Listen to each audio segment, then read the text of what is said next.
HDR photography is high dynamic range photography.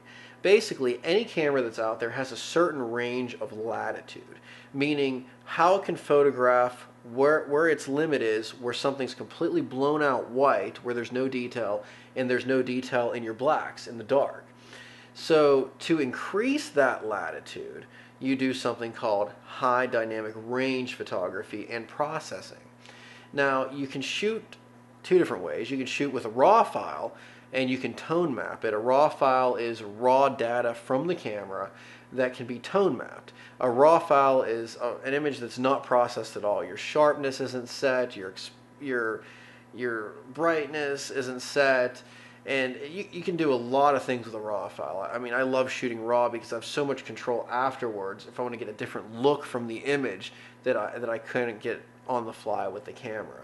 So that's one way to do it. Another way to do it is to shoot at multiple exposures. Shoot at the correct exposure for the scene. Maybe shoot 2, 3, 4 exposures above that, and maybe 2, 3, 4 exposures below that, and then you combine all of those images in software that's actually designed for HDR image creation, and you tone map those images to get whatever kind of look you want. You can get a really cartoony look, something that's extremely detailed.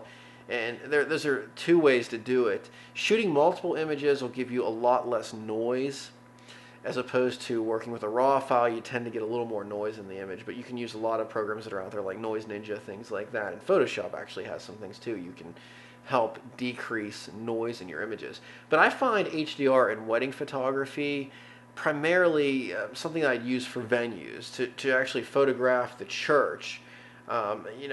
Venues are much better because when you have motion in the frame, the only way to really do it is with a RAW file. I mean, I could turn any image into somewhat of an HDR image, but a true HDR image is the multiple exposures.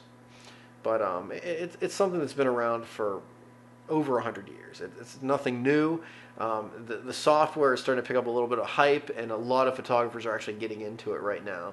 So, I mean, in weddings, I think the venue's really the place where I would use something like that. And sometimes, if you want an image that's more creative, something that's more artistic, something you can hang on the wall and look like a fine art piece, and it doesn't look like vanity, like you're putting photographs of you and your wife all over the walls, you can do some creative, huge blow-ups with HDR.